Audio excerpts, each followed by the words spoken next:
Alright everybody, welcome back to the channel for this week's edition of the Test Flight Disc Review. This week I'm going to be doing the F5. It is a fairway driver, it's speed 7, glide 5, a turn of -2, and a fade of 1. So it can be a little flippy depending on the angle you put it on and your arm speed, but I'm going to show you how it flies for me.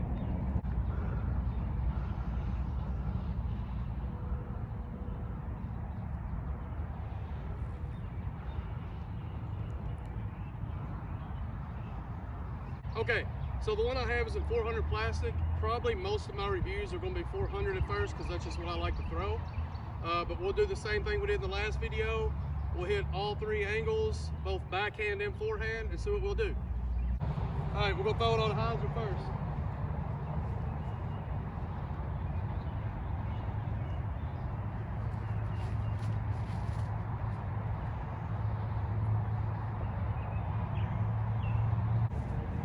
Alright, that was on hyzer. As you can see, it flipped up a little, rode nice, and then finished out right around the 300 mark. So let's go flat now.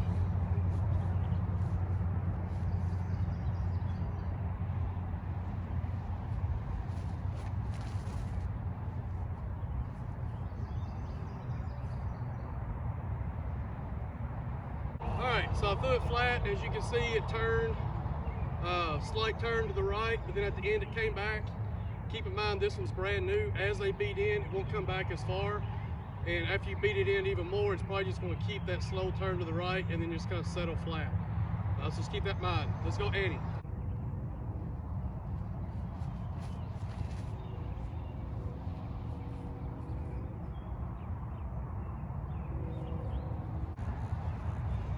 Okay, so as you see, when throwing on Annie, it just held that turn for a long time. The F5 has so much glide that it'll stay in that turn when you put it on Annie. The good thing, like especially about a new one, is right when it slows down, it wants to come back left. And when it does that, that keeps it from hitting that edge and cut rolling. So you can really land it over there and place it. So that's one thing I really like about the F5. So now let's try to do forehand hyzer. Disclaimer, my forehand isn't that good, but it's what I call a below average, not average, but it may, you may identify with it, so let's try. Hyzer first.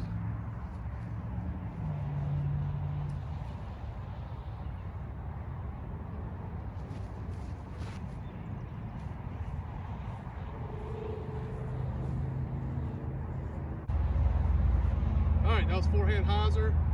It left my hand. I may have rolled my wrist a little bit, but regardless, I try to pop the flat a little bit and die out. Not very much distance, but it's about my fairway driver forehand distance. We'll try flat now.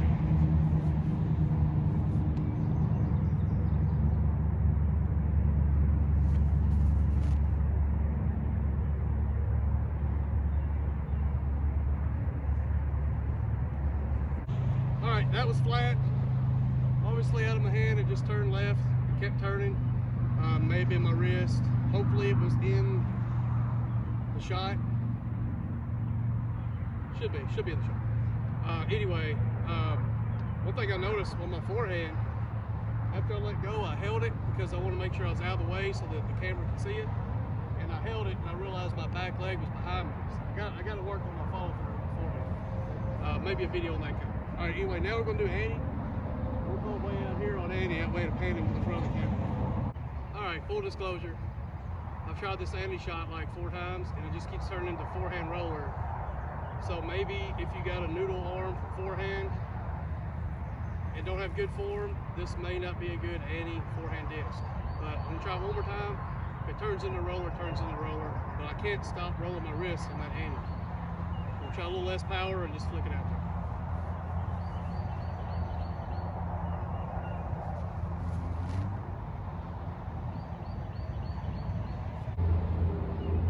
There you have it, the F5, all 6 angles for average arm disc golfer. Forehand wasn't that good. You can drop a comment below and agree with me. But overall, F5, really like it. It's actually one of my favorite discs that I have in my bag. This is the new one because I lost my other one in a tournament at a water shot in Marion, Kentucky. Hopefully somebody gets that back to me because I had that thing for over a year, loved it. But anyway, highly recommend you go out and try you one of these. You can get it at ProdigyDisc.com. or check the link below. I'm going to have a hyperlink to Foundation Disc Golf. They're one of my other sponsors, and I have affiliate link. You can go there. It really helps me out. Keeps me motivated when I see people clicking and buying stuff through my affiliate link. So please do that. Appreciate you. Like and subscribe, and go out and have fun throwing your discs.